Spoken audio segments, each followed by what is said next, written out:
Olá pessoal, sejam bem-vindos a mais um vídeo do meu universo biológico. Hoje fazemos um plantão do quadro Emoção e Aprendizagem.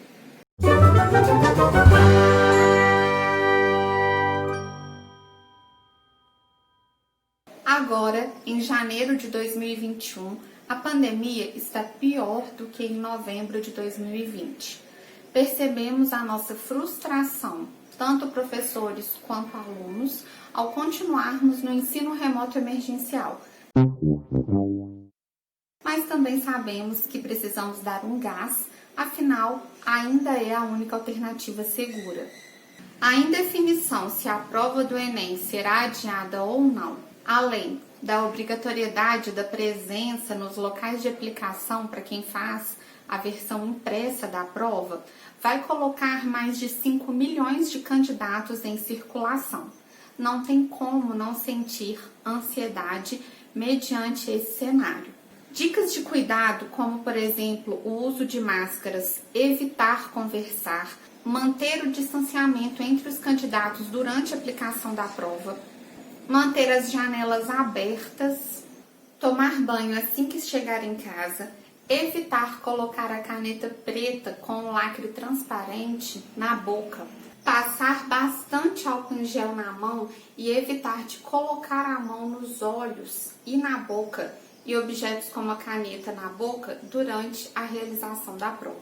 Caso a Defensoria Pública da União não consiga na Justiça o adiamento da prova, vamos também a dicas emocionais com a psicóloga Rafaela, que nos acompanha aqui no meu universo biológico no quadro Emoção e Aprendizagem. A Rafaela é psicóloga formada na UFMG, é mestre em Psicologia Social, pós-graduada em Psicologia Clínica e facilitadora com certificação internacional do Programa de Educação Emocional Positiva. Vamos às dicas. Olá, pessoal! Sejam bem-vindos a mais um quadro Emoção e Aprendizagem. Hoje a gente vai conversar um pouquinho sobre os estudos na pandemia. A gente tem percebido, eu recebo no consultório, eu e a professora Ellen, a gente vem conversado sobre isso e ela como professora também traz essa questão, essa ansiedade em relação ao estudo e esse monte de preocupações juntas, né, de como vai ser e também, né, se une a preocupação do momento em que o aluno está. Se eu tenho um aluno que está no terceiro ano do ensino médio, aí vem o Enem e como vai ser sem ter feito exatamente o terceiro ano da forma convencional, né, como se era feito até então, até antes da pandemia. E eu queria trazer para vocês algumas dicas do que é possível fazer de uma forma bem breve, de uma forma bem direta. Vamos lá? A primeira dica é rotina. Eu sei o quanto essa palavra ela é falada agora nesse momento de pandemia, porque a gente perdeu a rotina, a gente teve que inventar uma nova rotina. O nosso corpo, ele gosta, e o mesmo tanto que ele gosta, ele precisa de uma organização, de um ambiente estruturado. Então, ficou super difícil estudar de uma forma remota, porque a gente tem no contexto de casa, um ambiente que é o ambiente antes associado como ambiente de descanso. Então, qual horário vocês vão se dedicar? Qual horário vocês vão ficar atentos àquelas atividades que vocês precisam, que no caso é o estudo? Se for possível uma certa flexibilidade, usem da possibilidade dessa flexibilidade. Aí a gente já passa para uma segunda dica, que além da rotina, a gente precisa perceber quais são os nossos distratores. Então, e normalmente a gente sabe, né? É aquela velha história, eu sei que se eu começar a mexer no telefone, ou deixar o telefone aqui do meu lado, enquanto eu assisto a aula online, ou enquanto eu faço atividade, o telefone vai ser uma tentação demais para mim. Então, se eu já sei, eu posso pensar o que eu posso fazer para me antecipar a esse sabotador em potencial. E eu faço aquilo. né? Deixa o telefone trancado na gaveta, entrega o telefone para alguém da sua família e se antecipe a essa sabotagem que você já sabe que pode acontecer, porque normalmente ela acontece. Aquelas outras possibilidades de eu sei que se eu começar a fazer na minha cama, eu vou dormir, eu vou cochilar. Então não façam na cama, né? Essas coisas parecem óbvias, mas às vezes elas não são tão conscientes. A gente sabe o que sabota, mas a gente cai na mesma cilada sempre. Então fiquem atentos a isso. E essa é a segunda dica. Uma outra coisa que pode ajudar vocês é trocar informações com os colegas. E não só informações de matéria, mas informação das dificuldades que vocês estão tendo. Então pergunte para os amigos de vocês, para as pessoas que às vezes são colegas de turma, quais que estão sendo as dificuldades nesse momento. Não só a dificuldade em relação à matéria, mas também a dificuldade de concentrar, a dificuldade de se organizar. É muito bom e ajuda quando a gente sente que nós não somos os únicos a sentirem aquele problema, a sofrer com aquela questão. E se vocês chegam a um ponto em comum, então, nossa, a gente está com dificuldade de concentrar, são mais pessoas para pensar em possibilidades. Então, talvez um se ajudando, vamos combinar de fazer um grupo online, a gente discute a matéria junto, a gente pensa junto, ou eu mando para você, você manda para mim, a gente se cobra a rotina. Então, um pode ajudar nesse monitoramento do outro, porque às vezes é difícil a gente monitorar o nosso comportamento, mas é mais fácil eu monitorar o do outro. Então, eu monitoro do meu amigo monitora o meu, e a gente sai todo mundo monitorado.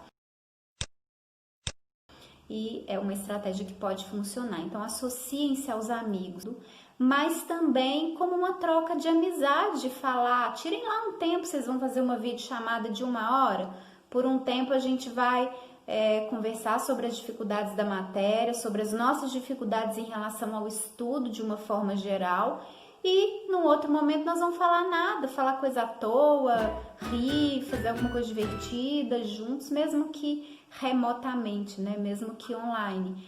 Não é o ideal, né? Seria melhor se a gente pudesse sair com os nossos amigos, mas é melhor que não fazer nada, né? Então essa é uma dica também importante. Uma outra coisa importante faça uma lista mesmo, pega papel, caneta e anota todas as dificuldades que vocês estão tendo. É concentração, como eu falei? É na matemática, é na física, é na biologia? O que dessas matérias que tá difícil?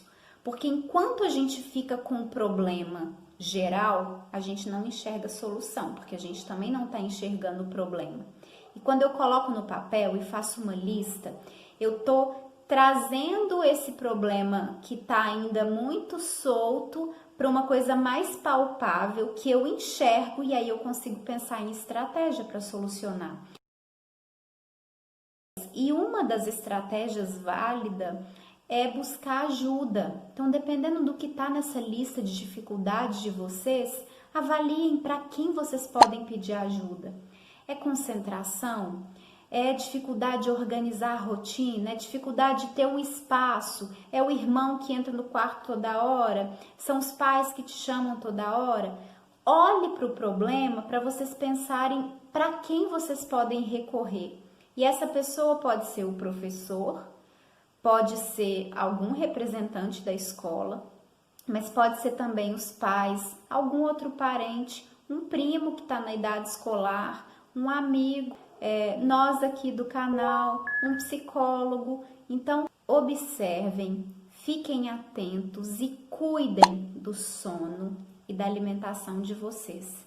Porque essas duas coisas são importantíssimas para nos dar o combustível que a gente precisa para passar por tudo isso que a gente está passando na pandemia, para enfrentar os estudos, nessa configuração diferente. Se você é adolescente, você tem uma necessidade de sono que é além de 8 horas. Então, vocês precisam dormir em torno de 10 horas por noite. Tentem se aproximar desse tempo que vocês... Isso vai fazer muita diferença na disposição, na atenção, na capacidade de lidar com esses problemas e com essas dificuldades, e a alimentação da mesma forma. Então, da mesma forma, o nosso corpo, né? Se a gente não estiver bem nutrido e dormindo bem, a gente não tem combustível para a gente fazer as nossas coisas. E fechando mesmo, pessoal, lembrem-se, vocês não estão sozinhos, né? Vocês não são os únicos que estão passando por esse momento difícil, porque às vezes vem uma sensação de que, nossa, eu não estou estudando, eu estou ficando para trás. Lembrem-se que o mundo parou, né? Então vocês não estão ficando para trás em relação a isso, né? Estão os estudantes todos passando por essas dificuldades, passando por essa reformulação do sistema de ensino. Então, vocês não estão sozinhos, isso traz um acalento, né? Uma sensação de, poxa, não sou só eu. Se você tem alguma estratégia que deu certo para você, comenta aqui pra gente, isso pode ajudar alguém que precisa desse conteúdo. E não se esqueça de dar o like e de compartilhar se você acha que esse conteúdo pode ajudar um amigo, uma pessoa que você conhece, tá bom? Um beijo e até o próximo vídeo. Tchau, tchau!